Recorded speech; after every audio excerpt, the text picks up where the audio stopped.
महाराज तुम्ही स्वयंभू मनु आणि शतरूपा यांच्या पुत्रांचं वर्णन करून सांगत होते. त्याच्यामध्ये उत्तानपाद नावाचा जो मुलगा आहे त्याला सुरुची सुनीती 2 पत्नी होत्या. त्यांचं पुढं वंश ध्रुवाचं चरित्र पुढं ऐकलं. त्याचा वंश त्यांनी प्रचेतसांपर्यंत दक्षापर्यंत ऐकला. हे मला सांगा आता की त्या स्वयंभू मनुचा जो थोरला मुलगा होता त्याचं नाव होतं प्रियव्रत. हा प्रियव्रत ब्रह्मचारी राहायचं म्हणत होता. त्याचं पुढे काय झालं कृपा करून सांगा. प्रियव्रताचं काय झालं. जसं उत्तानपाद शब्दामध्ये अर्थ होता ना, उत्तानपाद म्हणजे उत्तानपादासन, खाली डोकं वर पाय असं आपण काल पाहिलं. तसं प्रियव्रत शब्दामध्ये सुद्धा अर्थ आहे. काय अर्थ आहे माहिती आहे. ज्याला जीवनभर व्रत करणं प्रिय वाटतं त्याला प्रियव्रत असं म्हणायचं. बघा, व्रतस्थ राहणं ज्याला प्रिय वाटतं त्याला प्रियव्रत असं म्हणायचं. माणसाचं जीवन हे व्रतस्थ असावं. माणसाच्या जीवनामध्ये कोणत्या ना कोणत्या तरी प्रकारचं नक्की व्रत असावं. त्यानं व्रत धारण करावं. मी चुकीचं पाहणारच नाही हे डोळ्यांचं व्रत आहे मला. मी चुकीचं ऐकणारच नाही हे कानांचं व्रत आहे. मी चुकीचं बोलणारच नाही हे त्या जिभेचं व्रत आहे. मी चुकीचं काम करणार नाही हातांचं व्रत आहे महाराज. असं आपण त्यांनी व्रत करू शकतो. अशी तपश्चर्या आपण करू शकतो. म्हणून व्रतस्थ राहणं ज्याला प्रिय वाटतं त्याला प्रियव्रत असं त्यांनी नाव प्राप्त झालं. पुढे हा प्रियव्रत विवाह करत नाही म्हणून आणि त्याला अनेक प्रकारानं समजावून सांगितलं ब्रह्मदेवानं आणि स्वयंभू मनुनं. आता ब्रह्मदेवाचा नातू आहे तो, पण नातवाला समजावून सांगितलं ब्रह्मदेवानं. स्वयंभू मनु समजावून सांगतोय असं करू नको, सृष्टीचा विस्तार करायचा आहे म्हणून तू त्यांनी विवाह कर. तो विवाह करणं नकार देत होता. त्याला नारदांची संगती झाली होती आणि सत्संग प्राप्त झाल्या कारणानं भगवंताची भक्ती त्याला आवडत होती.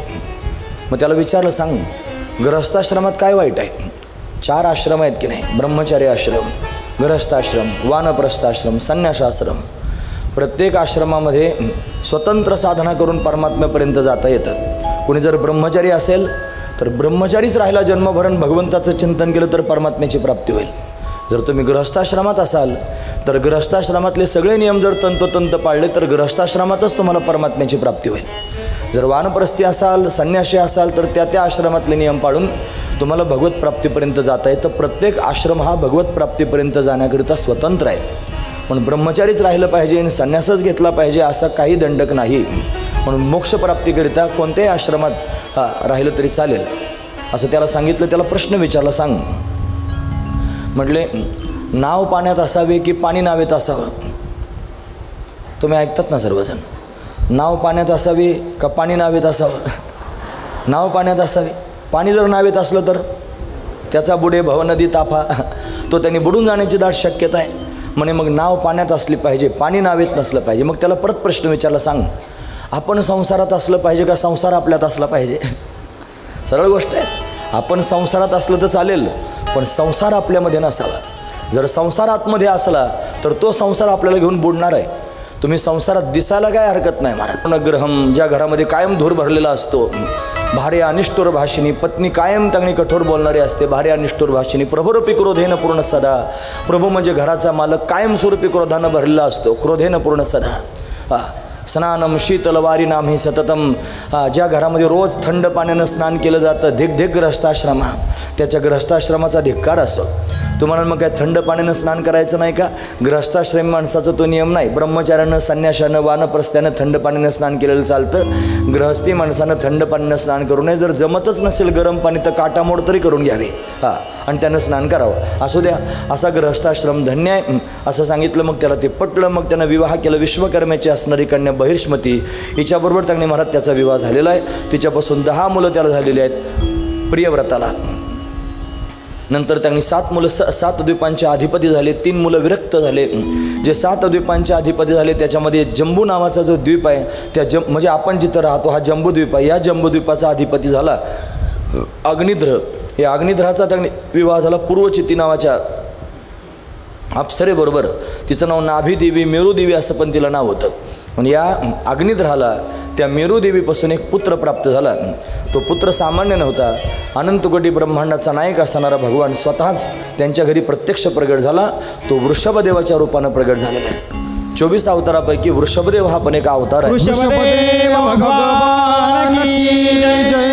आपण काल परवाच ऐकलं की आपल्या हिंदू धर्म संस्कृतीमध्ये सनातन वैदिक परंपरेमध्ये वृषभदेवाला भगवान विष्णूचा अवतार मानतात.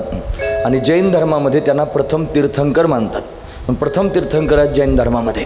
पण वृषभदेव अतिशय श्रेष्ठ आहेत महाराज. पुढे ज्यांचा विवाह झाला, त्यांचा विवाह झाला इंद्राची कन्या जयंती हिच्याबरोबर. तुम्हाला रामकथेमध्ये जयंत ऐकायला मिळाला असेल, जो कावळ्याच्या रूपात आला, सीतेच्या पायाला चोच मारली, असा जो जयंत आहे ना, त्या जयंताची सख्खी बहीण आहे ही जयंती. या जयंतीबरोबर त्यांनी वृषभदेवाचा विवाह झाला. तिच्यापासून त्याला 100 मुलं झाली महाराज. 100 मुलं झाली. हे ऐकायला सुद्धा कसं वाटतं नाही का?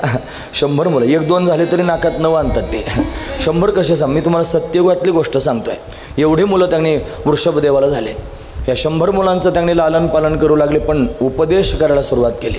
हे बघा, आईवडिलांनीच मुलांना उपदेश केला पाहिजे.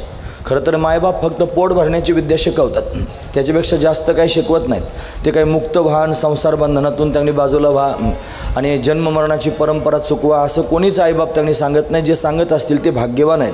ठराविक बोटावर मोजण्यासारख्या मायबापांना असं वाटतं की माझ्या मुलांना मुक्त व्हावं.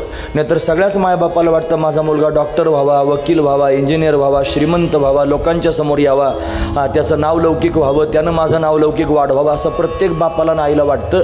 पण ठराविक असे मायबाप आहेत की ज्यांना वाटतं माझ्या मुलांना मुक्त व्हावं, भोगासक्त राहू नये. नवनाथामध्ये त्यांनी ती गोपीचंद राजाची कथा येते ना महाराज, तुम्ही जर नवनाथ ग्रंथ वाचला असेल तर. त्याची आई होती, वरती त्यांनी उभी होती आणि तो स्नान करत होता खाली. तिच्या डोळ्यातून गरम पाणी अशा पद्धतीने पडलं त्याच्या अंगावरती. मग त्याने विचार केला, मी थंड पाण्याने स्नान करतो, हे पाणी गरम आलं कुठून? वरती पाहिलं तर आई दिसत होती. आई रडते आहे. का रडतेस? ज्यानं तुला त्रास दिला त्याचे डोळे काढून घेतो, त्याचा हात कापून घेतो, फलानं करतो. सांगितलं कोणामुळं रडतेस सांग? ती म्हणली तुझ्याचमुळं रडते आहे.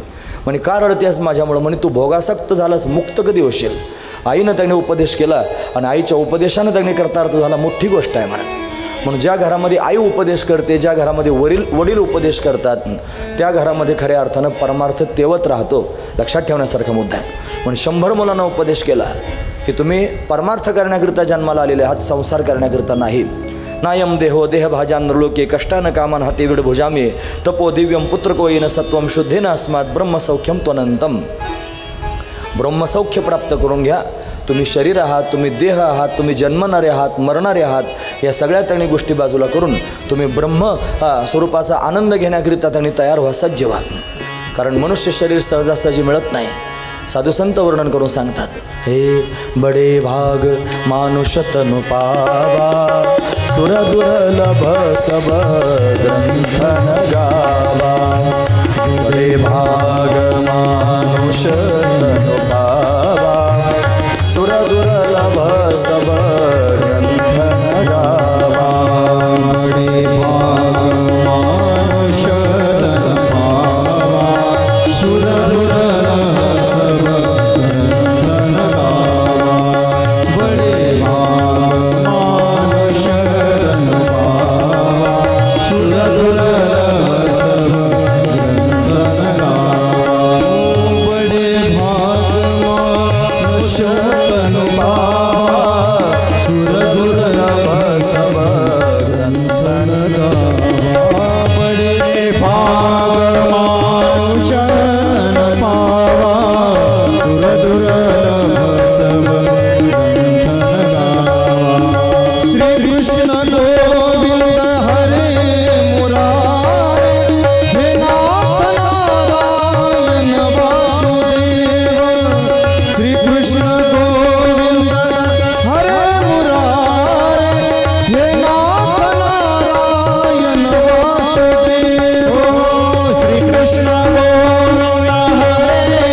तनु पावा. फार भाग्यानं मनुष्य शरीर प्राप्त होतं.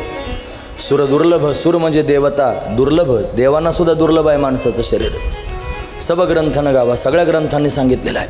म्हणून भगवंतानं हे शरीर प्राप्त करून दिलेलं आहे. देवे दिला देह भजना गोमटा, भजन करण्याकरिता मिळाला. याच्यात आयुष्य दिलं. आयुष्याच्या साधने सच्चिदानंद पदवी घेणे, आपण हे सावरायचा प्रयत्न करतो. याच्या माध्यमातून संसार नीटनेटका करायचा प्रयत्न करतो. जर संसारामध्ये काही प्रतिकूल घडत असेल, मनाविरुद्ध घडत असेल तर भगवंताचा अनुग्रह समजत जावा. बराच वेळेला देव संसारातून दूर करण्याचा प्रयत्न करतो, बाजूला करण्याचा प्रयत्न करतो, पण आपण त्यांनी तसं समजत नाहीत महाराज. आपण जाणीवपूर्वक त्यांनी आपण खेद करत बसतो, मलाच असं का झालं असेल, माझ्याच वाट्याला का असं आला असेल, आणि त्याचाच आपण सारखा विचार करत राहतो. त्यापेक्षा त्यांनी महाराज या संसाराचा आणि माझा काही संबंध नाही, माझा संबंध परमात्म्याशी आहे आणि तो परमात्माच माझा याशी भावना अंतकरणात ठेवून जर आपण चालायला सुरुवात केली तर मग मात्र त्यांनी याच्यातून आपण दूर होऊन भगवत चिंतनाकरिता तयार होऊ शकतो. आम्ही लटकेनं बोलो वर्तमान खोटे, नाथ महाराज म्हणतात. आम्ही खोटं सांगत नाहीत, हे वर्तमान खोटं, सगळं खोटंच आहे. पण खोटे याचे पिसे उर फोडे. या खोट्याचं पिसं म्हणजे वेळ लागलेलं आहे, पण ते ऊर फोडून मारायची त्यांनी वेळ अशा पद्धतीने आणतं. आपण त्याच्यामध्ये आसक्त झालेलो आहोत. म्हणून कला आली पाहिजे, शिकता आलं पाहिजे महाराज, की त्या प्रतिकूलतेतून सुद्धा त्यांनी उभं राहायला शिकता आलं पाहिजे आणि भगवत चिंतन करता आलं पाहिजे. म्हणून मुलांना उपदेश करायला सुरुवात केली. साधावा या वैराग्य ज्ञान, मनुष्य देही करावा प्रयत्न, म्हणे एका जनार्दन अनेक प्रयत्न असेना. नाथ महाराज वर्णन करून सांगतात. पण वैराग्य ज्ञान प्राप्त करून घ्यावं, भगवंताचं चिंतन करावं. मुलांना उपदेश केला वृषभदेवानं. सुरमंदिर तरु मूलनिवासा, शय्या माजिन भूतलवासा, सर्व परिग्रह भोग त्यागा, कस्य सुखम न करोति विरागा. पण भोगांचा त्याग त्यांनी करून भगवत चिंतन करा. योग रतो वा भोग रतो वा संग रतो वा संगविहीना, यस्या रमती ब्रह्मणी रमते चित्तम, नंदती नंदती नंदत्यैव. असं त्याने उपदेश केला. उपदेश मुलांना लागू झाला. 100 मुलांपैकी 81 मुलं विद्वान ब्रह्मचारी ब्राह्मण राहिले. ब्राह्मण त्यांनी तसेच राहिले, विद्वान ब्रह्मचारीच राहिले. यानंतर त्यांनी महाराज 9 मुलं 9 वर्षांचे अधिपती राजे झाले. यानंतर त्यांनी 9 मुलं संन्यासी झाले. त्या संन्याशांमध्ये कवी नारायण, हरिनारायण, द्रुमिल नारायण, करभाजन नारायण, पिप्पलाद नारायण, नवनाथ. आपण पाहतो की नाही, हे नवनाथ म्हणजे 9 संन्यासी आहेत महाराज. हे वृषभदेवाची मुलं आहेत. तेच पुढे जाऊन त्यांनी नवनाथ झालेले आहेत. त्यांचा त्यांनी अवतार अशा पद्धतीने आपण पाहतो. यानंतर एक मुलगा, त्याचं नाव आहे भरत. त्या भरतानं आपल्या जम्बूद्वीपामध्ये असणाऱ्या क्षेत्रावर राज्य केलं आणि ते राज्य त्यांनी 10,000 वर्षापर्यंत केलं. आपल्या देशाचं खरं नाव आहे, तुम्ही ऐकतात ना सर्वजण, आपल्या देशाचं नाव आहे अजनाभ पर्व. काय म्हणायचं त्याला? अजनाभ पर्व. या अजनाभ पर्वावर भरतानं राज्य केलं आणि 10,000 वर्ष राज्य केलं, म्हणून त्याच्या नावावरून आपल्या देशाचं नाव पडलं भारत. हे भारत म्हणण्याचं कारण तेच आहे महाराज, त्यानं याच्यावर राज्य केलेलं आहे. भारत शब्दाचे अनेक अर्थ मला सांगता येतील. भा म्हणजे भक्ती आणि रत म्हणजे भक्तीमध्ये रत असणारा देश, त्याला भारत असं म्हणतात. भा म्हणजे ज्ञान आणि रत, ज्ञानामध्ये रत असणारा जो देश आहे त्याला भारत असं म्हणतात. पण भक्ती ज्ञानामध्ये जो सदैव रत असणारा देश आहे, या भारतावर राज्य केलं भरतानं 10,000 वर्ष. त्याच्या पत्नीचं नाव होतं पंचजनी. तिच्यापासून 5 मुलं झाले होते. सुमती, राष्ट्रभृत, सुदर्शन, आवरण आणि धूम्रकेतू असे 5 मुलं त्यांनी झालेले आहेत. हा अतिशय विरक्त असणारा राजा आहे. एवढ्या वर्षापर्यंत यानं तपश्चर्या राज्य केलं. नंतर त्याला तपश्चर्या करण्याची इच्छा झाली, म्हणून त्यानं गंडकी नदीच्या काठावर पुन्हा आश्रमात जाऊन तपश्चर्या करायचं ठरवलं. आपलं राज्य मुलांच्या स्वाधीन करून दिलं आणि गंडकी नदीच्या काठावर, ही गंडकी नदीसुद्धा फार श्रेष्ठ आहे महाराज. या गंडकी नदीमध्ये तिच्या पात्रामध्ये एक कुंड आहे, त्याचं नाव आहे दामोदर कुंड. या दामोदर कुंडामध्ये आणि शालिग्राम शिला मिळते. शालिग्राम म्हणजे प्रत्यक्ष भगवंताचं मूर्तिमंत रूप मानलं जातं. जसं नर्मदेच्या पात्रामध्ये मिळणारे जे कंकड आहेत ते शंकर मानले जातात, तसं त्यांनी दामोदर कुंडात गंडकी नदीमध्ये सापडणारा जो शालिग्राम आहे तो प्रत्यक्ष विष्णू मानला जातो. म्हणून त्यांनी वृंदेच्या बाबतीत घडलेला तो प्रसंग आहे. म्हणून ती लांबलचक असणारी कथा आहे. म्हणून शालिग्राम शिला प्राप्त होत असते गंडकी नदीत. अशी श्रेष्ठ असणारी नदी आहे. सर्वस्वाचा राजाने त्याग केला. नाथ महाराज त्याचं तोंड भरून वर्णन करतात. ते म्हणतात, जेने दिगमंडळ जिंकिले, समुद्र वलयांकित राज्य केले, नानाविध भोग भोगिले, जे नाही देखिले सुरवरी. स्वर्गातल्या देवांना जे भोग पाहायला मिळाले नाहीत ते भोग यानं भोगले. एवढा श्रेष्ठ असणारा राजा.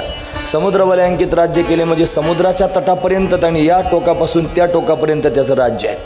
असा श्रेष्ठ असणारा हा राजा समुद्र वलयांकित राज्य केले. त्याचं आणखी सांगतात, अनुकूल स्त्रिया पुत्र, त्याला मनासारखी पत्नी, मनासारखी मुलं, अनुकूल मंत्री, पवित्र मंत्रीसुद्धा अनुकूल आहेत, पवित्र आहेत. अनुकूल राज्य, स्वतंत्र, सगळं राज्यसुद्धा अनुकूल आहे, स्वतंत्र आहे.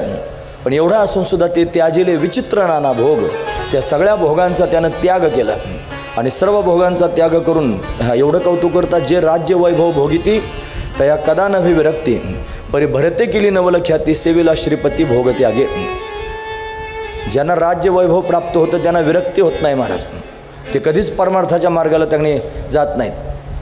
ज्यांच्याकडे गडगंज श्रीमंती आहे, संपत्ती आहे, एवढं असून सुद्धा भगवंताची भक्ती करावीशी वाटते, ते कोणत्या तरी जन्मातलं पुण्य घेऊन आलेले आहेत म्हणून त्यांना ते करावं असं वाटतं. पण संपत्ती जर प्राप्त झालेली आहे आणि ती संपत्ती त्यांनी महाराज नमस्कारसुद्धा करू देत नाही. श्रीमंती जर त्यांनी आली असेल आणि श्रीमंतीचा अभिमान जर त्यांनी झाला असेल तर कोणासमोर हात जोडून नमस्कारसुद्धा करावा असं वाटत नाही. का? ती संपत्ती एवढी धुंदी डोळ्यावर आणते की त्याला त्यांनी झुकू देत नाही. पण ज्याच्याजवळ संपत्ती आहे, जेतं संपत्ती आणि दया, अशी विभूती सांगितली ना महाराज, ती भगवंताची विभूतीच आहे.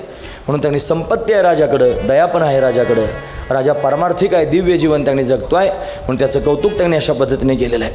नाही तर प्रत्येकाच्या पोटात आशाच असते महाराज. एवढं मोठं राज्य होतं, राज्याची आशा टाकून दिली महाराज त्यानं. आशा कोणाला सोडते? हे निस्वष्टे शतम शतिदश शतम लक्षम सहस्राधिपः लक्षे शक्षतिपालतां क्षतिपतिश्चक्रे शतां वांछतीं चक्रेश पुनरिंद्रतां सुरपतिर्ब्रह्मा पदं वांछतीं ब्रह्मा शैव पदं शिवो हरिपदं आशावधीं गोगतः.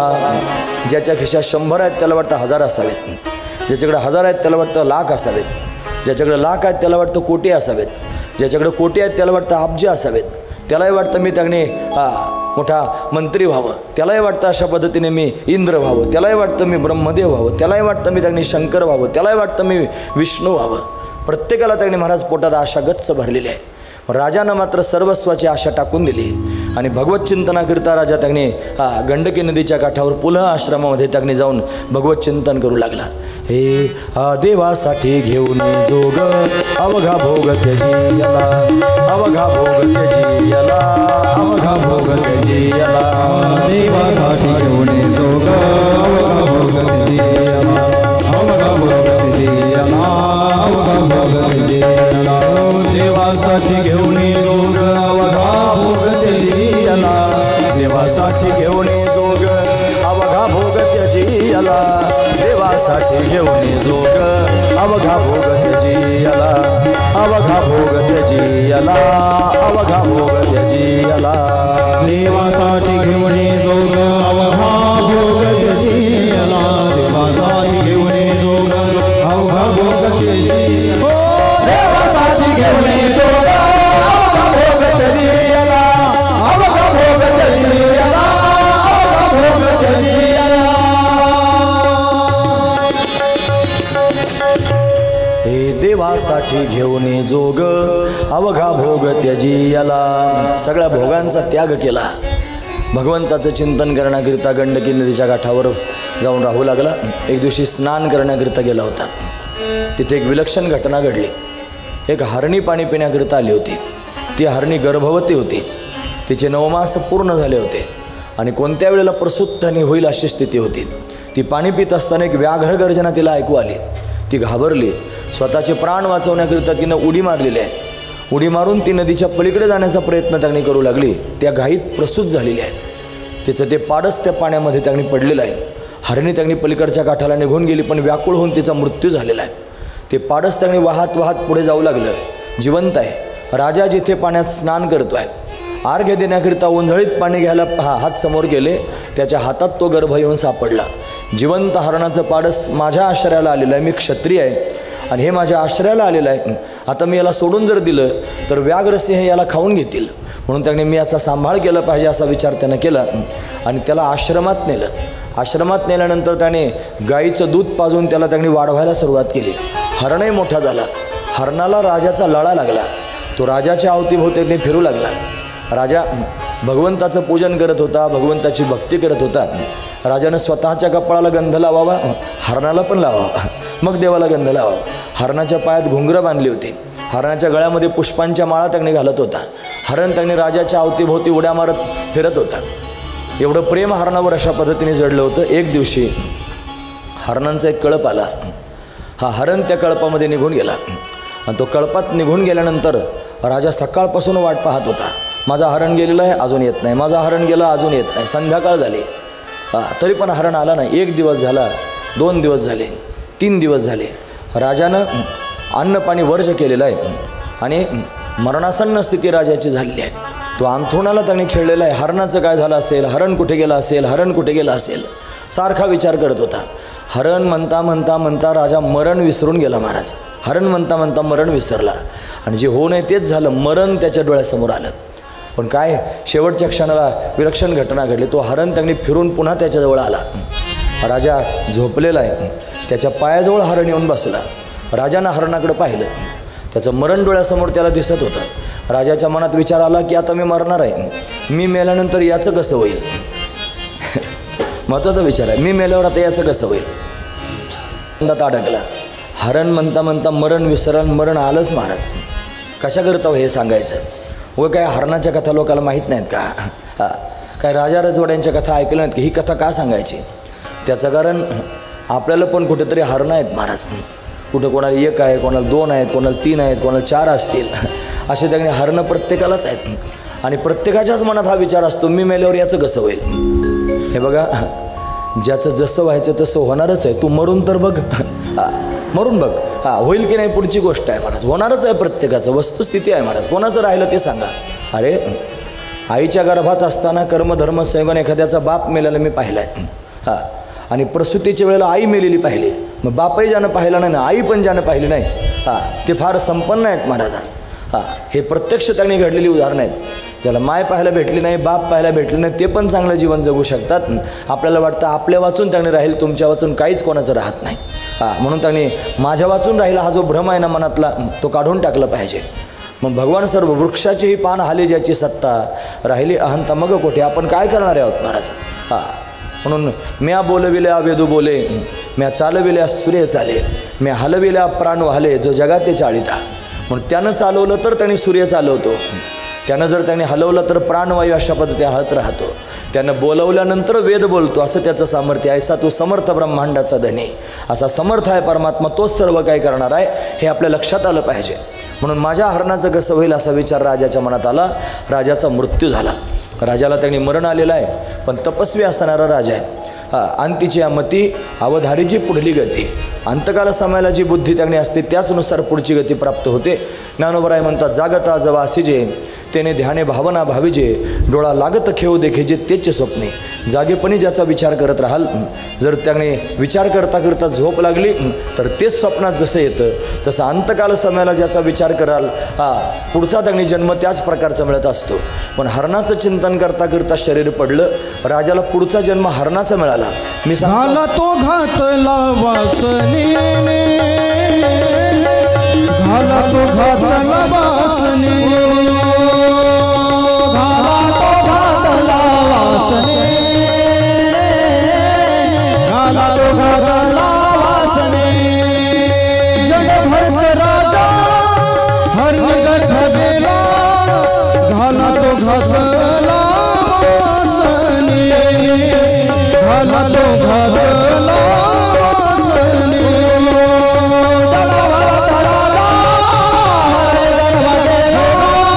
झाला तो घातला वासनेने, झाला तो घातला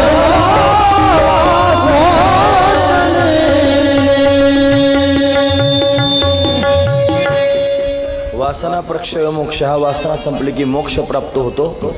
पण जड भरत राजा हरणी गर्भा गेला आणि घाला तो घातला वासनेने. वासना शिल्लक राहिली, वासनेचा संग होय अंतकाळी, तरी तपोबळी जन्म धरी. त्याने तपश्चर्या केली पण वासना हरणात अडकली म्हणून जन्म घ्यावा लागला, हरण व्हावं लागलं. 6 महिन्यापर्यंत हरणाच्या योनीत होता, पण आठवण मात्र तशीच होती. हरण झाला होता तरी पण उपवास करत होता एकादशीचा. दशमीला 1 भुक्त राहायचं, एकादशीला निराहार राहायचं आणि द्वादशीला पुन्हा त्यांनी महाराज 1 भुक्त राहायचं. असं साधन द्वादशीचं व्रत त्यांनी करत होता महाराज. आपण एकादशी धरतो, आपलं तसं नसतं. आपण एकादशीच्या आदल्या दिवशी त्यांनी आवर्जून म्हणलं जातं उद्या एकादशी आहे, भरपूर खाऊन घ्या. एकादशीच्या दिवशी त्यांनी महाराज रोजच्या नियमापेक्षा जास्त खाल्लं जातं. एकादशी आहे, पोटभर खाऊन घ्या. दुसऱ्या दिवशी परत म्हणलं जातं कालची एकादशी आहे, जास्त खाऊन घ्या. असं 3 दिवस जास्त खाल्लं जातं महाराज. एकादशी आणि कितीतरी खाशी, असं म्हणजे दुप्पट खाशी म्हणायचं काही काम नाही महाराज. असं त्यांनी होत असतं. पण हा हरणाच्या गर्भात आहे, हरणाच्या योनीत आहे, तरीसुद्धा एकादशीचं व्रत करत होता. एक दिवशी उंच कड्यावरून उड्या मारत असताना त्याचा पाय निसटला, खाली पडला. 6 महिन्यानंतर त्याचा मृत्यू झाला. त्याला पुढचा जन्म मिळाला. तो त्यांनी मनुष्य जन्म मिळाला. ब्राह्मण कुळामध्ये अंगिरस गोत्रामध्ये त्याचा त्यांनी जन्म झालेला आहे. पण जुळ्यात त्यांनी जन्माला आला. त्याला एक बहीण पण होती महाराज. कर्मधर्म संयोगाने त्याचा जन्म झाला मूळ नक्षत्रावर आणि त्याची आई मरण पावली. बापाला मोठं वाईट वाटू लागलं, पण 2 मुलं झाली, 2 लेकरं झालेली आहेत, मुलगा आणि मुलगी आहे. यांचा सांभाळ कोण करेल म्हणून त्यानं दुसरं लग्न केलं. या मुलांचा सांभाळ करण्याकरिता दुसरी बायको आणली, तिला पण 2-3 मुलं झाली. मग ती सगळी मुलं त्यांनी मोठी होऊ लागले. पण याला मात्र त्या जन्मात सुद्धा स्मृती आहे, मागच्या जन्मातली आठवण तशीच आहे महाराज. हा म्हणतो त्याच पद्धतीने वागतोय, पण वेड्याचं सोंग घेतलेलं आहे. तिथंसुद्धा त्याचं नाव भरतच ठेवण्यात आलं. आधी जसं भरत नाव होतं तसंच नाव भरत ठेवलं. हा मोठा झाला, पण वेड्याचं सोंग घेऊन राहिल्या कारणानं सर्वजण त्याला जड भरत म्हणतात. ते जड शब्दाचा अर्थ तो मूर्ख, जड शब्दाचा अर्थ तो अज्ञानी, जड शब्दाचा अर्थ तो वेडा. असं त्याला अज्ञानी, वेडा, मूर्ख असणारा भरत म्हणलं जात होतं. जड भरत असं त्याचं नाव त्यांनी पडलं. तो मूर्ख नव्हता, पण चातुर्य लपवी, महत्त्व हरवी, पिसेपण मिरवी जगा माझी. ज्ञानोबा यांच्या शब्दात जर सांगायचं ठरलं तर तो सुज्ञ आहे, पण लोकांच्या समोर त्यांनी स्वतःचं वेडेपण प्रगट करतोय. त्याचा मौजीबंधन संस्कार करण्याचा प्रसंगाला 8 वर्षाचा झाल्यानंतर ब्राह्मण कुलात मौजीबंधन संस्कार केला जातो. आता त्यांनी श्रावण महिना आलेला आहे. सर्वांना मौजीबंधन करण्याचा अधिकार असतो, पण जर मौजीबंधन करण्याची इच्छा असेल तर श्रावण पौर्णिमेला त्यांनी मौजीबंधन करायचं असते. पुरुषाचं मौजीबंधन होत असते. म्हणून त्यांनी अशा पद्धतीनं जर कोणी करत असेल, आपली इच्छा असेल तर आपल्या धर्मशास्त्रानुसार उपनयन संस्कार फार महत्त्वाचा असतो. जे 16 संस्कार आहेत त्याच्यापैकी असणार तो संस्कार आहे. पण आपल्या घरातल्या मुलांना त्यांनी उपनयन संस्कार करून घ्यावा, गरजेची गोष्ट आहे. असो, आपल्या धर्मातले नियम आपण पाळले पाहिजेत. त्यापेक्षा आपल्या धर्मातले नियम आपल्याला माहीत असले पाहिजे. लोकांना माहीतच नाहीत म्हणून लोक पाळत नाहीत. म्हणून त्यांनी कपाळाला गंध लावलाच पाहिजे, आपल्या मस्तकावर शिखा ठेवलीच पाहिजे. लोक उगाच शेंड्या वाढवतात, या उगाच वाढवायच्या नसतात. उपनयन संस्कार करून मग शिखा अशा पद्धतीने धारण करायचे असते. शिखासूत्राचं धारण करणं हे उपनयन संस्कार त्यांनी केल्यानंतरच होत असते. पण मौजीबंधन संस्कार त्याला अशा पद्धतीने म्हणतात. म्हणून यज्ञोपवीत संस्कार असं पण म्हणतात. यज्ञ करायचं असेल तर आधी त्यांनी यज्ञोपवीत घातलं जातं. यज्ञोपवीताशिवाय यज्ञ जर केला तर त्याचं फल प्राप्त होत नाही असं धर्मशास्त्र सांगतं. म्हणून असा यज्ञोपवीत संस्कार त्याचा करायचा ठरला. गायत्री मंत्रामध्ये 24 अक्षर आहेत, पण ते 24 अक्षरसुद्धा त्याचे पाठ होत नव्हते. 6 महिने लागले 24 अक्षरं पाठ करायला. 6 महिने बळजबरी त्यांनी उपनयन संस्कार झालेला आहे. मस्त त्यांनी होते. भाऊजा घरात आल्या होत्या, यांचं काही लग्न झालं नव्हतं. आता वेळच म्हणत होते, सगळं लग्न व्हायचं काही काम नव्हतं. भाऊजा म्हणायचे एवढं काम करा, रांजणभर पाणी भरा, भरपूर पाणी त्यांनी भरायचे, कपडे धुवायचे, झाडून घ्यायचे, घरातले सगळे कामं, मग खायला देईन. मस्त होते, धष्टपुष्ट त्यांनी शरीर होतं. एक दिवशी त्यांनी एका राजानं काही देवीला नवस केला होता की माझा नवस पूर्ण होते, तुला नर बळी देईन. पण एक पुरुष त्यांनी बळी देण्याकरिता चालवला होता. तो पुरुष त्यांनी त्यांच्या हातातून सुटून पळून गेला. आता देवीच्या समोर कोणाला बळी द्यावं? हा शेतावर राखण करण्याकरिता बसला होता बांधावर. बटाट्याची शेती होती आणि बटाट्याच्या झाडाला असे मोठे मोठे घड बटाट्याचे आले होते. नाही ना, म्हणजे ते जमिनीत येतात बटाटे. तुम्ही ऐकता त्याचा अर्थ, असू द्या. म्हणून राखण करण्याकरिता बसला होता. त्या राजानं त्याने महाराज यालाच पकडून नेलं देवीच्या समोर, जड भरताला, आणि बळी देण्याकरिता तलवार उगारली की देवी प्रत्यक्ष प्रगट झाली. अनादि निर्गुणा निर्गुणा प्रगटली भवानी, निर्गुणा निर्गुणा प्रगटली भवानी.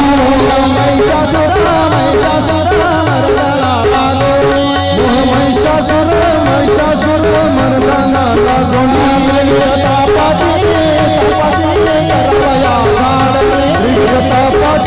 तापाची करवया झाडणी.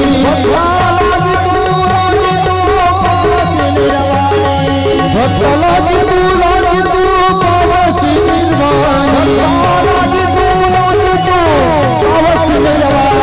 भक्ताला तू लागी तू पावसी निर्वाणी.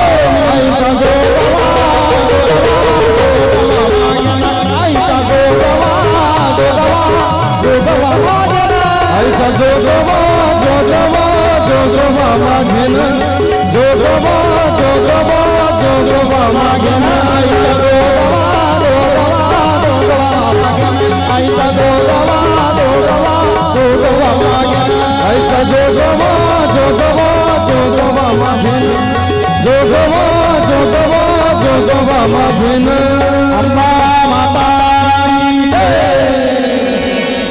भगवती जगदंबा प्रत्यक्ष प्रगट झाली. त्या निषादांच्या हातून तलवार घेतली.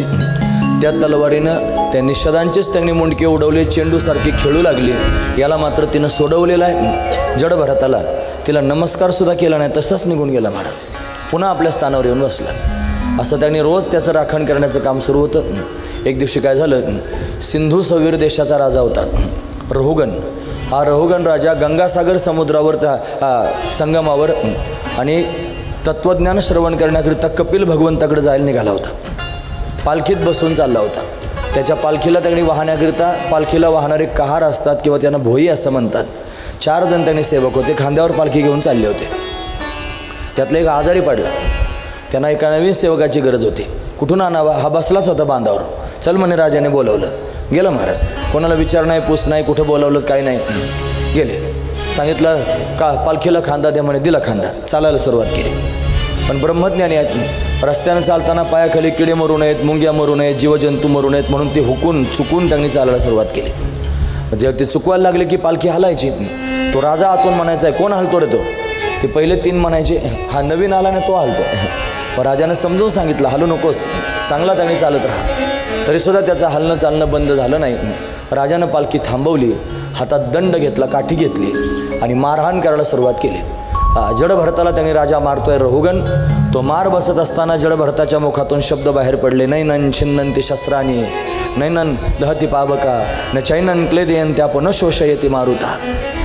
मला कोणतं शस्त्र त्यांनी तोडू शकत नाही, मला अग्नी जाळू शकत नाही, मला पाणी भिजू शकत नाही, मला वारा सुकू शकत नाही. मी असा सच्चिदानंद स्वरूप आहे, मी अजर अमर आहे.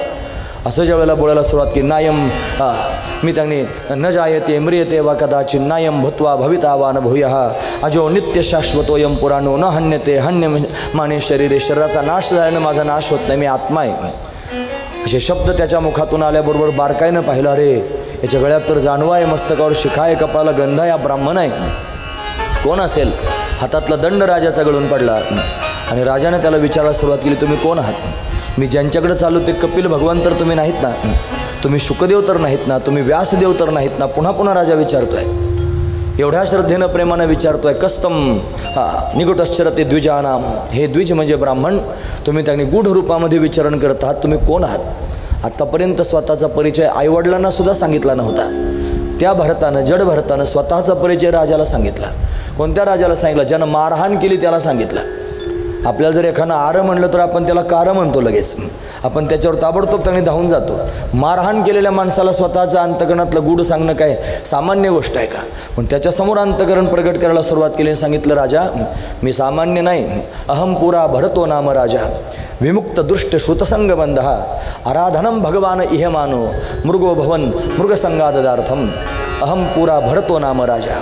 मी भरत नावाचा राजा आहे. या अजनाभ पर्वावर 10,000 वर्ष मी राज्य केलेलं आहे. विमुक्त दृष्ट सुतसंगबंध म्हणून मी त्यांनी सगळ्या बंधनापासून मुक्त होऊन भगवत चिंतन करण्याकरिता निघून गेलो. पण मृगो भवम मृगसंगादार्थम, मला हरणाची संगती झाली आणि हरणाच्या संगतीनं मी परत हरण झालो आणि हरणाची योनी सुटून आता मी त्यांनी जडभरत म्हणून सर्वांच्या समोर विचरण करतो आहे, असा स्वतःचा परिचय सांगितला.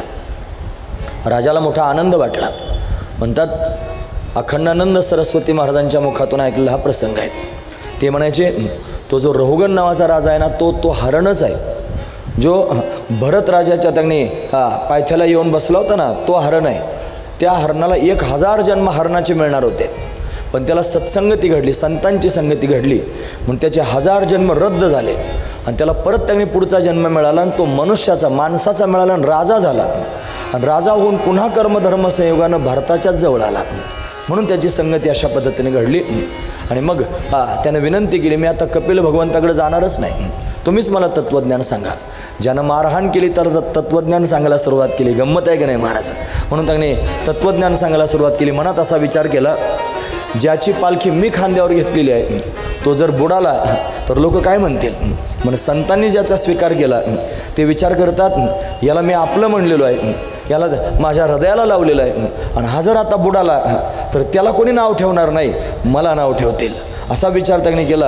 आणि त्याचा स्वीकार करून त्यांनी ज्यानं मारहाण केली त्याचा स्वीकार करून त्याला तत्त्वज्ञान सांगायला सुरुवात केली. हेच संतांचं हृदय आहे महाराज. संत अशाच पद्धतीने ओळखत जावेत की जे त्यांनी निळोबरायांच्या बाबतीत घडलेला प्रसंग आहे महाराज.